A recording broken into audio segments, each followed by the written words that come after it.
Salut les petits amis. Je tourne cette vidéo de bonheur le matin et vous verrez, je vais vous expliquer pourquoi. En fait, c'est une personne que j'ai coachée, que j'ai accompagnée en coaching hier qui m'a inspiré à cette vidéo et je le remercie. Je vais pas trahir de secret, bien entendu. Et je le remercie. L'idée, c'était de se dire, tu sais, tous ces moments où quand tu te retrouves le matin au réveil, j'imagine que ça te le fait parfois, tu es là, tu dis, oh, bon, ce matin, eh ben, oh là là. Alors, tu essayes de tirer un peu dans tous les sens, c'est pour dire, il y a quand même une sale gueule ce matin. Qu'est-ce qu'on va faire de tout ça ou comment on va faire de tout ça? Et, et c'est marrant parce que tu te rends compte que tu es capable de porter un regard sur ce qui s'est passé la veille. Toi, quand il y a des yeux un peu gonflés, des poches un peu sous les yeux, c'est facile pour toi de dire oui, hier, ça a peut-être un peu trop picolé, ou je me suis peut-être un peu trop amusé, ou j'ai pas assez dormi. Tu es capable, en fait, de mettre en relation ce qui s'est passé la veille avec la gueule que tu as le matin. Et, et si, en fait, tu étais capable de te projeter un petit peu plus loin, et si, en fait, ce regard que tu portais sur ta soirée d'hier, tu allais au-delà, en fait, de la soirée. Et si, en regardant ton visage, tu disais, tiens, ce truc-là, cette petite ridule, est-ce que ça serait pas un vieux reste de culpabilité quand je vais passer la valeur travail avant la valeur famille et que j'ai pas su peut-être arrêter mon job le jour J quand ma femme a fait une fausse couche pour la rejoindre et que j'ai attendu la fin de la journée pour terminer mon travail et aller la voir. Et si c'était pas un petit reste de culpabilité qu'il y avait là? Et puis la grosse qui est à côté, est-ce que ça serait pas ce reste de frustration en fait qui m'a animé pendant une paire d'années où j'ai pas compris en fait pourquoi mon père était parti d'une crise cardiaque en une nuit à 4 jours de l'anniversaire des 5 ans de ma fille, du coup qu'elle connaît pas et que lui ne connaîtra pas non plus de son côté. Et si c'était ça en fait?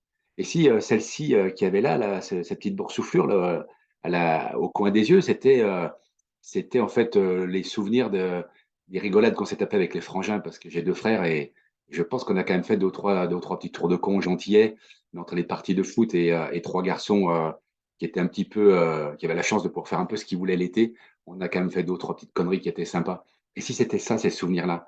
Et si tu allais plus loin que ton visage et que tu dis, tiens, ce corps, là, ça commence un peu à vieillir, c'est pas très joli tout ça. Et si ces pecs qui pendent un peu, alors je ferai pas l'affront de les montrer à la caméra, j'assume pas complètement. Et si ces pecs qui étaient là, c'était pas les heures que tu t'es tapé de muscu au judo, qui fait qu'aujourd'hui, ben oui, effectivement, à un moment donné, ben, ça pendouille, c'est moins tonique qu'avant. Et si ce ventre que tu regrettes aujourd'hui, si c'était juste le résultat en fait des multiples soirées que tu as passées avec tes potes, tous ces moments en fait de plaisir, vraiment, tu es sûr que tu veux gommer tout ça? Tu es sûr que tu veux enlever tout ça? Et vous, mesdames, ce ventre, ces vergetures, il n'y a pas un lien avec des grossesses ou des événements qui sont quand même importants, structurants et magnifiques pour vous? Et ça, tu dis, ben, quand je regarde mon visage, mon corps de cette façon-là, est-ce que je suis prêt à faire le choix de dire: «Bon, bah, écoute, je préfère avoir un ventre plat» et du coup, ben, supprimer tous ces souvenirs que j'ai pu avoir, en lien avec ce que je lis moi de ce ventre-là? Et si, tu te dis, si tu pars dans cette logique-là, peut-être que tu vas te rendre compte que, bah, plus jeune, ta peau était riche de tout un tas d'oligo-éléments ou de nutriments, je ne sais pas, j'y connais rien, mais qui permet à ta peau d'être plus tonique, ta peau d'être plus hydratée naturellement. Elle était riche de ça. Et si au fil des années, tu avais remplacé cette richesse-là par la richesse de tes souvenirs? Tu es sûr que tu préférerais avoir une peau lisse, belle, jeune et tout ça? Et c'est marrant parce que quand tu regardes les choses de cette façon-là, tu dis: «Tiens, ce matin, oui, effectivement, on va prendre quand même un peu de temps de prendre soin de soi, de se débarbouiller, de se réveiller, mais est-ce que vraiment je veux gommer toutes ces rides?» Est-ce que finalement, tu vois, ce rasage qui est quand même un petit peu chiant pour les mecs, de se raser, tu dis: «Ben, en le rasant, tous ces trucs-là, est-ce que ça ne permettrait pas de voir un petit peu mieux ces souvenirs qui se cachent derrière?» Et si ta tronche, en fait, c'était ton album photo? Si ton corps, c'était ton CV?